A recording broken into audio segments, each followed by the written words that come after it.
It's the top of the line of the top of the line for Jeep. This ain't no CJ. Let's drive the 2014 Jeep Grand Cherokee Summit and check the tech.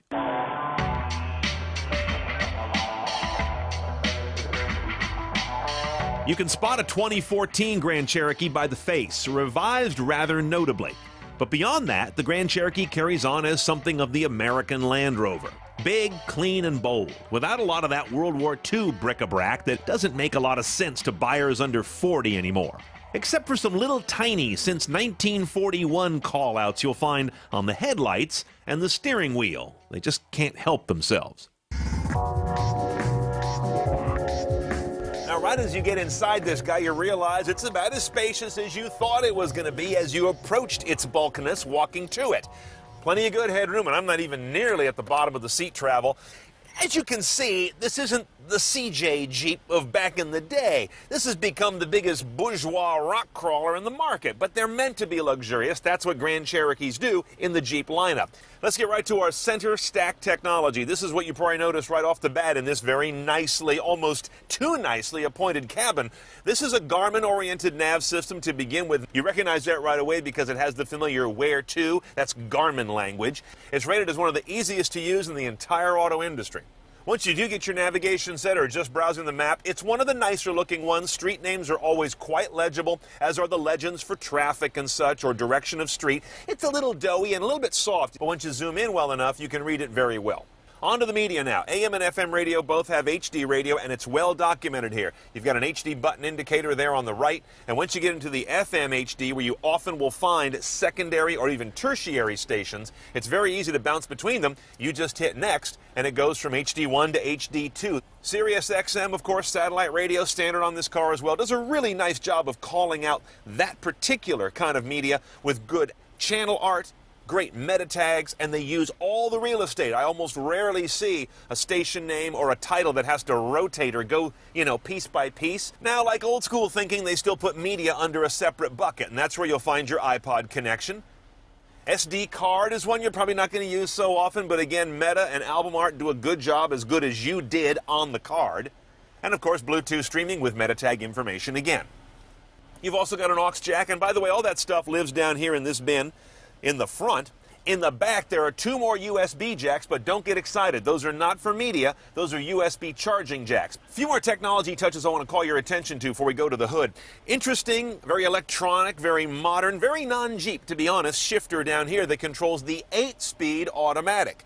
Now, down here are your drivetrain control systems and what's a fairly ambitious and sophisticated undercarriage, because we have the four-wheel drive version. Not all of these are. This is honestly kind of taken out of a page from Land Rover that had this thing pretty early on, but you just rotate the knob and it does all the thinking for you for setting up how the four-wheel drive works, from snow to sand to let it figure out as conditions change, and then we have mud and rock. You also see how the air suspension has different ride heights. You can invoke those if you want. In fact, the levels go from entry-exit, which the car only does when it's parked, to aero for being on the highway, to off-road 1 and off-road 2, high and higher. And then you can push it into four-wheel drive low right here. That, by the way, is even lower than it used to be on the Grand Cherokee. Now a 44-to-1 low range ratio. Super crawl on that guy. And you've also got descent control right here to get down a hill using its smarts and not your foot. Last bit of cool tech in this cabin is the center display on the instrument panel. Notice we've got a tach on the left, temp, and fuel gauges on the right. Those are all real gauges, mechanical, but in the middle there is an LCD, as is current fashion on higher trim cars. You connect apps. Now, not a lot going on here yet. You've got Bing Search, a bunch of remote telematics you can do from your smartphone, and a hotspot, which functions as proof that car makers want a piece of the mobile bandwidth explosion. It costs anywhere from $10 a day to $35 a month to activate the Jeep's built-in hotspot. And when you do, it's only 3G.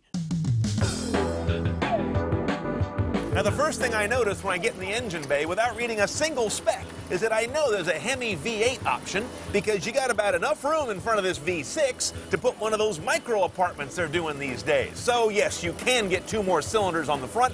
That's another video. We have the 3.6-liter variable valve train V6, one of their Pentastar motors. This guy doesn't do any particular trickery, but delivers 290 horsepower, 260 foot-pounds of torque. good enough to move this basically 5,000-pound vehicle up to 60 in about 7.5 seconds while delivering, not bad, 1724 mpg in 4x4 trim. What's also interesting to me is there's a diesel, a turbo diesel option for the first time on this guy. It's an Italian motor sourced by, you know, the parent company of Chrysler, Fiat, but it adds $5,000 to the sticker price. Even though it gets up to 30 on the highway, I couldn't earn that back in my lifetime. Now, around town, where you're going to spend 99% of your time in this Jeep, the driving is, it's a truck. You don't forget that. Between the kind of numb throttle response, the bouncy-jouncy ride, and the thing you don't find anymore on a lot of vehicles, which is high-profile tires, relatively so, this is like driving one of those foam pillows. Power is great. This is a really nice V6 engine, and it comes on really well, but it's blanketed in a bunch of other BS that just tends to mute its responses. Sport mode does wonders to cure a lot of that, but it's actually too high-strung for most drivers to use every day. It holds the gear a really long time, and it's going to piss you off because it's just too much noise and too much whirring going on unless you're really into it, and then the suspension lets you down, so there's no happy medium in this thing. Now, we have adaptive cruise control, which also has a forward collision warning, which will get in there and mitigate the crash. You activate that just by turning on cruise, and then you have these two buttons here that rather cartoonily show you distance greater or distance less. And if I set this right here, and I set my speed, and I set my distance, it seems to be very well reading the road in front of me. But I gotta tell you, in the end, driving this Grand Cherokee, I just feel like I took a nice off-road vehicle and I suburbanized it too much. It's been defanged. Maybe that's just me, but I think an off-road vehicle with this kind of credentials should be a little more pure instead of swaddled in all this stuff. But this is America. Who am I kidding? Doing up a Grand Cherokee CNET style is pretty easy. Just bring 52 grand. You order the Summit trim level that we have at about $49,000, and then add four-wheel drive for $3,000 more. Skip nonsense like the optional backseat Blu-ray system, and tell your kids to just roll down the window. That thing out there is called a tree.